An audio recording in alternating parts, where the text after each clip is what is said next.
Eh bien, il faut savoir que la France est devenue le premier consommateur européen de saumon frais, cru ou fumé. Et pourtant, les interrogations n'ont jamais été aussi nombreuses. Alors, nocif, toxique ou pas, voici ce soir le diagnostic des laboratoires. C'est une enquête de notre rédaction France TV Info avec Fabien Chadeau et Stéphane Guillemot.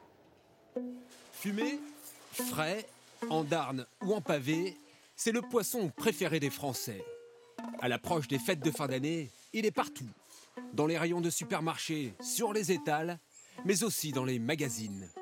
Le saumon, présenté comme l'aliment santé par excellence, est-il si bon? Ou est-il, comme certains l'affirment, la source de protéines la plus toxique au monde?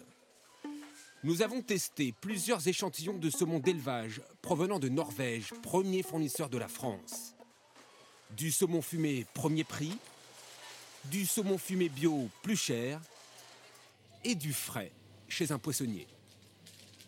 Et voilà, je vous souhaite une agréable journée. Merci.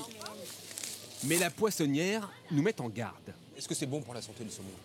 Le saumon, c'est bon pour la santé. Le saumon ou autre poisson, élevage ou pêche, on en consomme maximum 3 fois par semaine. Pourquoi? Si on mange trop de saumon, ça peut être toxique.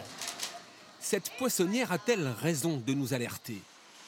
Pour le savoir, direction un laboratoire indépendant, afin de détecter l'éventuelle présence de polluants toxiques comme la dioxine ou le mercure. Bonjour, c'est pour faire analyser des échantillons de saumon fumé et de saumon frais.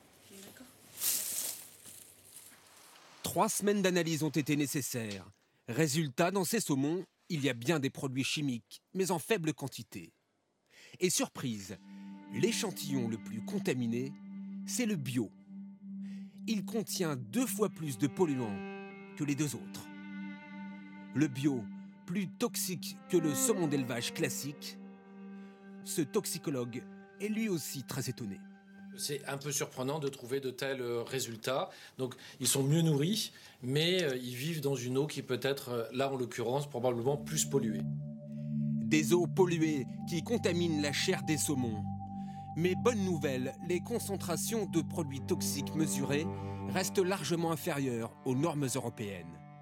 Pour les dioxines et PCB, ces composés chimiques issus de l'activité industrielle, ils sont en moyenne 10 fois moins présents que le maximum autorisé.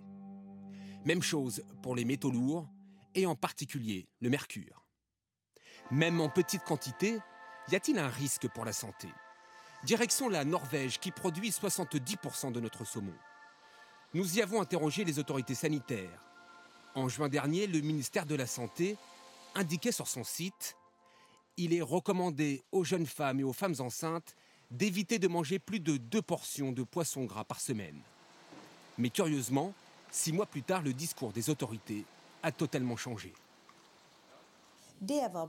Cette décision a été prise à la suite d'études qui montraient qu'il y avait effectivement des polluants, mais ce n'est plus le cas. Je suis en désaccord avec cette recommandation. Aujourd'hui, c'est prouvé, les femmes enceintes ne mangent pas assez de poissons.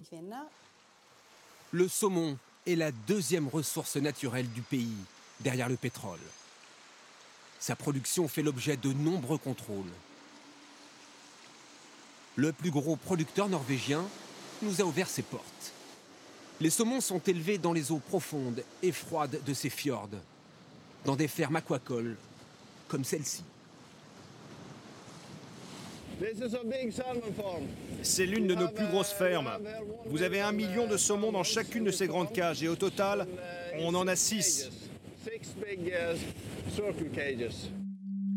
6 millions de saumons nagent les uns contre les autres, dans ces immenses filets profonds de 300 mètres. Ils sont nourris avec ces croquettes, des concentrés d'huile de poisson, d'huile végétale et de minéraux, tout ce qu'ils mangent dans leur milieu naturel. Il y a tout ce qu'il faut pour donner une nourriture saine pour les poissons, pour qu'ils grandissent vite et qu'ils soient en bonne santé. Tout ça pour donner un saumon de qualité. Ils sont nourris en permanence grâce à ce tuyau tournant qui projette toutes les 3 minutes des croquettes.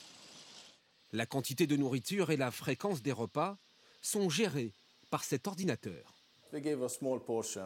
On donne des petites portions plusieurs fois par jour pour être sûr que les saumons aient la bonne quantité de nourriture, une bonne croissance et une bonne santé. Ici, il ne faut que 2 ans pour qu'un saumon atteigne sa taille adulte et soit commercialisable. C'est 2 fois plus rapide que pour un saumon sauvage. Pour autant, en Norvège comme en France, les autorités sanitaires considèrent que les effets positifs de ce poisson gras sont bien plus importants que les inconvénients. Et vous